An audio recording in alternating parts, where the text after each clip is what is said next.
Choose not to live in a world of filters. Realize your mistakes. Set the foundation for your success. Get some wins. Knucklehead Podcast. Welcome to another edition of Knucklehead Podcast.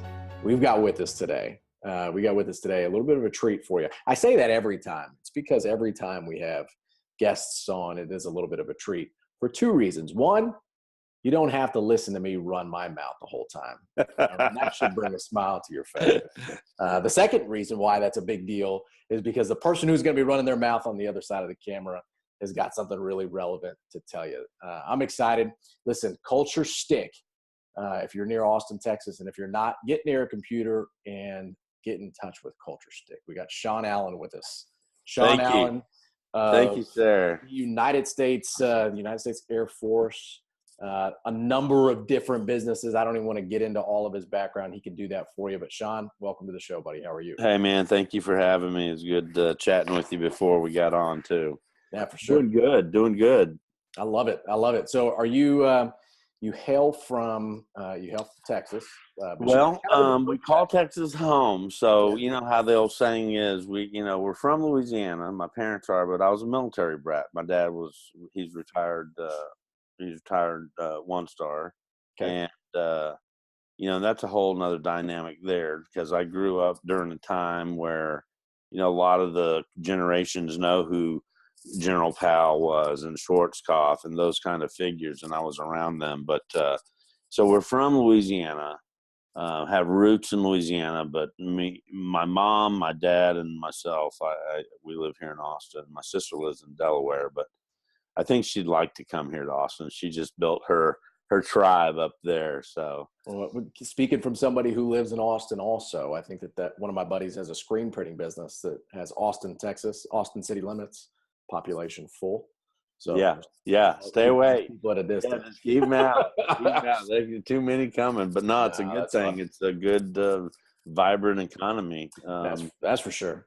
Well, let's jump right in right where you're at. I like talking to people who talk to business owners. I like talking to people who are out there kind of hooking and jabbing, fighting and scrapping to make some things happen. One, because if you're not doing that, then you're automatically moving backwards. Nothing in nature is stagnant, right? You're either growing or you're dying, and you're growing. You're out there actively communicating with your target audience. You're out there, building your ideal customer profile and essentially going after it, communicating with decision makers. But before we jump into that, I want to know how you got started in business and why didn't you get started in business sooner? Well, so I'll tell you my history really quick. As a kid, like most of us, I thought I was going to grow up to be either a rock star or an athlete. Sure. As I got older, I thought the idea was probably more athlete, than anything else. But it was around then that I had the experience of having Schwarzkopf or Shalikashvili or at the time, it was General Powell. I think he only had 1 or 2 stars, but they were my dad's bosses, right? Wow. Back to some generals that I could mention that, it's not like I'm trying to be pompous, but I was around these people. I didn't know.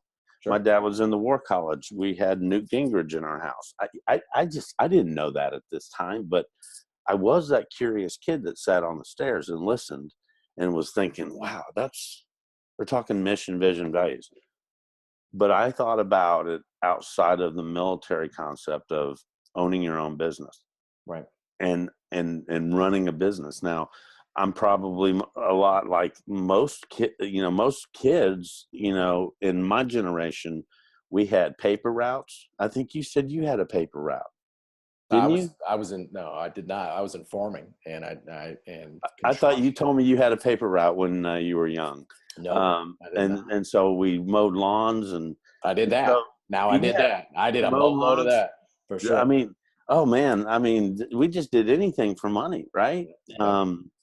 So, and as a military brat, you got opportunities to work these programs within, the confines of the bases and posts. So, I wanted to be in business probably, in high school, but I didn't really know what that meant. I knew that, okay, I'm going to go to college and take business, business management, because it had the word business and the word management there.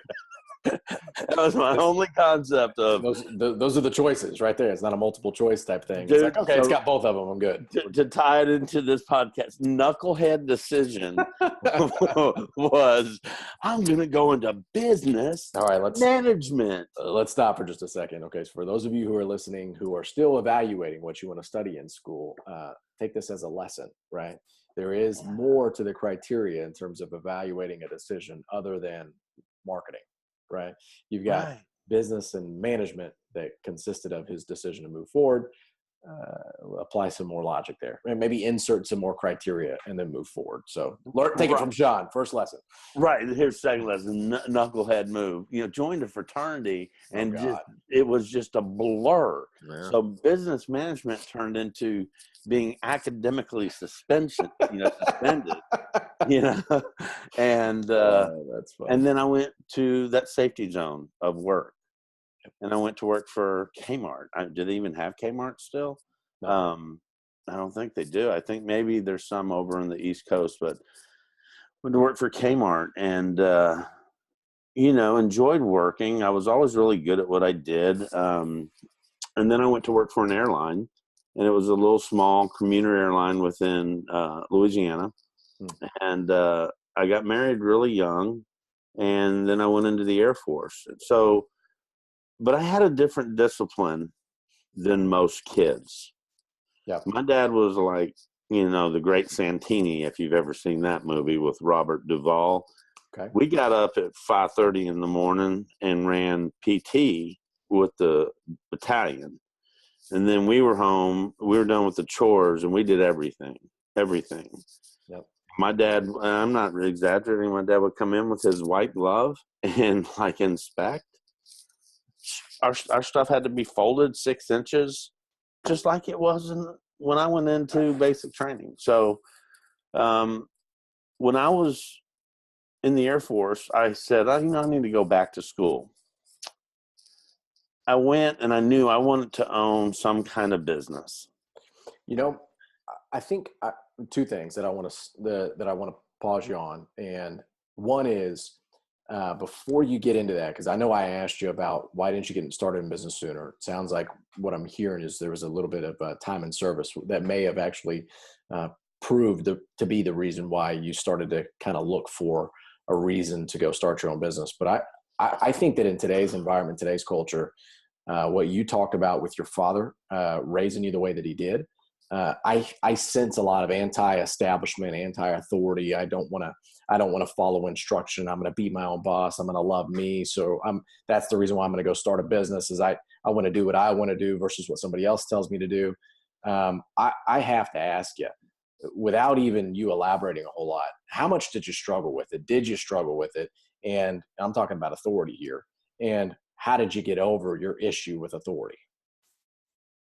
Wow, you nailed some things pretty hard. I was against establishment, but it was like I was in a bipolar situation. Sure. This sounds so cocky. I was typically smarter than most people because only because of my dad and the environment that I grew up in, and I was around intelligence and structure and discipline and tradition and honor and all that. So you didn't have patience. What I'm hearing when you say intelligence is you were irritated when somebody else came up with an idea that wasn't at the caliber of what you were used to hearing. So it wasn't that you were, more capable or more special than anybody else. You just happen to have access to different information. But I was frustrated with. Oh yeah, for sure. With working at every place that I worked at, because I learned really quick how to do the job, and then it was almost like, seriously, they're paying you this much money. But then my dad was also a good mentor in the sense of, he told me to go about getting jobs a certain way that were really unique, like go ask for a apprenticeship, or go tell them you'll work for free just so you can get some experience. And back in those days, you could do that. You really can't do that nowadays. so, it was one of those, I was frustrated with the establishment, but I needed to go learn because, hey, I'm going to be totally transparent as I always am. I actually lacked a lot of confidence and self-esteem, but Stephen, I could act really cocky. Yep. And I was pretty intelligent. Yep. So I was one of those smart mouths that was right. And maybe I shouldn't just say it, right? But we call that participating in the world of filters. I mean, you see me post stuff now. I poke badgers and rattle cages. That's what I do because I believe the status quo is not always right. Well, I mean, it was in our NCO creed, right? I mean, whether you were Marine or whatever the case, you have a responsibility to nurture those that you're responsible for, but then also challenge those that are in leadership. And by challenge, It doesn't mean be disrespectful. It simply just means this. It just means respectfully disagreeing. There's a thing called tact. Not everybody has it. I remember being a 24-year-old Lance Corporal and working for a sergeant who was 3 or 4 years younger than me. And I had this is a knucklehead moment, and I want to throw this back to you, where I challenged Sergeant Newman, if you're listening, buddy, hey, listen, I know you're not sergeant anymore. You're probably a gunny or a master sergeant. But the fact is I was like, you're a foot smaller than me, 60 pounds less. Not that makes you any more or less capable than me, but I wanted to challenge you. And I had a difficult time taking ownership of what he was trying to tell me. And it cost me some liberty. I'll just put it to you that way. Yeah. He was polite, but the knucklehead is you don't screw up. You don't have to challenge authority by being disrespectful. You can respectfully challenge authority. So, oh yeah. Go ahead. Yeah.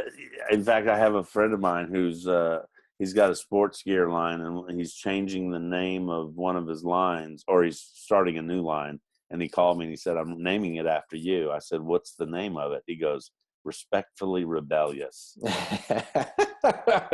I think that's a compliment, isn't it? It was a compliment. I took it as one, so. All right. So you talked about your time in the military. I want to hone in on that for just a second. So So in the military, and I'll say the same thing if Keith Yeckel is listening.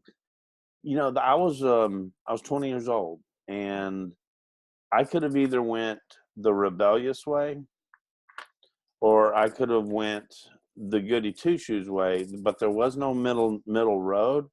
But this I think he was a tech sergeant at the time, but we talk now, quite a bit. He has no idea, and I'm surprised I'm not tearing up and crying right now. He affected me like nobody else. He took me to the gym and got me healthy, and he got me big, and he challenged me, and it was like his knowledge. He was just a good man. He was a good man, and he would call you out. I mean, as he could, because he outranked me, but he'd call me out. I mean, he'd come up all the time like, you need to get a haircut. I'm taking you up there right now. And so I went to school, and then I was, I left home in the college life, and made so many mistakes, but I think I kept making some good things happen I was reading, and I was, always trying to connect myself with who I thought was the shit. So that guy, the gentleman's name, Keith Yeckel. Yeckel. All right. So Yeckel, he left an impact on you. So, like no other. He was my, you talk about the growth curve, forming, norming, and storming, right? He actually, as an adult, right? That was, because you have many growth curves within a growth curve, right? That's, you talk about you either growing or dying, right? Right. Well, if you're growing, then you're bifurcating, meaning you're always taking the old and new and making something new happen. Right.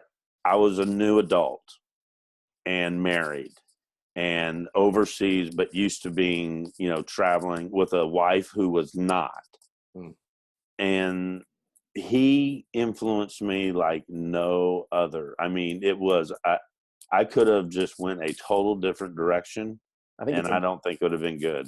So I think it's important to talk about how you felt when you realized what he was doing there. So did you have a recognition that he was leading you at the time? Did you still have that kind of anti-establishment type reaction to him, or did you submit and go, you know what? Oh, I submitted. There were some stubborn moments. Sure, of course. Because you want to believe you want to believe that you're smarter than this old boy from Idaho. Right?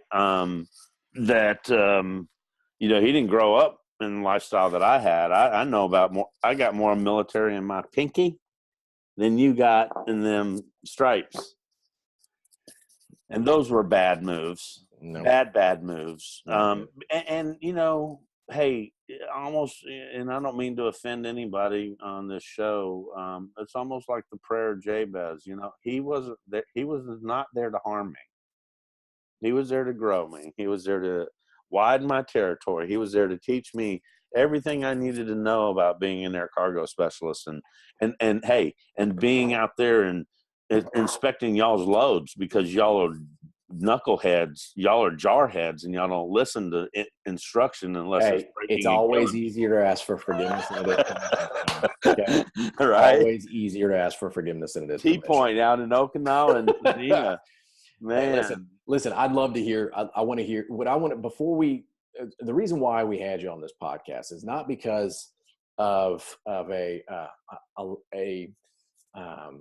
it's because you have a way of taking a lesson and condensing it and synthesizing some painful experiences and surfacing up some very valuable lessons, right? You talked about the influence of that tech sergeant. You also talked to me once before about your time at Southwest Airlines. You also talked to me about some of the experiences that you had leveraging all of that in order to get new clients and the opportunities that it created for you and your family from a monetary standpoint. And it's very important that people realize that embedded in each one of those stories is this: you act as if you have it together, and then all of a sudden you realize you don't. And then when you don't, you learn, and then that elevates you to the next scenario. And so I have to ask you about that process, because most people won't allow themselves to go through it. And so I want to know why you did it, how you did it. I'm fortunate because of what I do for a living. I go in and I teach communication. I teach change. I teach sales. I teach fundamental things that when everything around you is going nutso, which it should be in a business. You should be having that kind of chaotic eustress, right? Yep. But you're not killing it, right? Like Apple versus Sony. Sony used to be the king. Apple's the king now. Right. So, people at Sony are sitting there going, probably just not as good. They're people just like Apple. People. So how did I get through it? I can't tell you. I mean, I can't sit here and be, I got to be very honest. Sometimes I don't think I did handle it very well. But I was self-aware. And, to go back to, I don't think I handled it very well. I think the thing that I did in my whole life is just connect myself with people who, out of the 100, maybe 4 or 5 of them saw something different and was like, hey, you need some help. I can't fix you, but I can be here and be present. Oh, if you need some things done, like you need a website built and you're broke, I can take care of that because you've done this for me.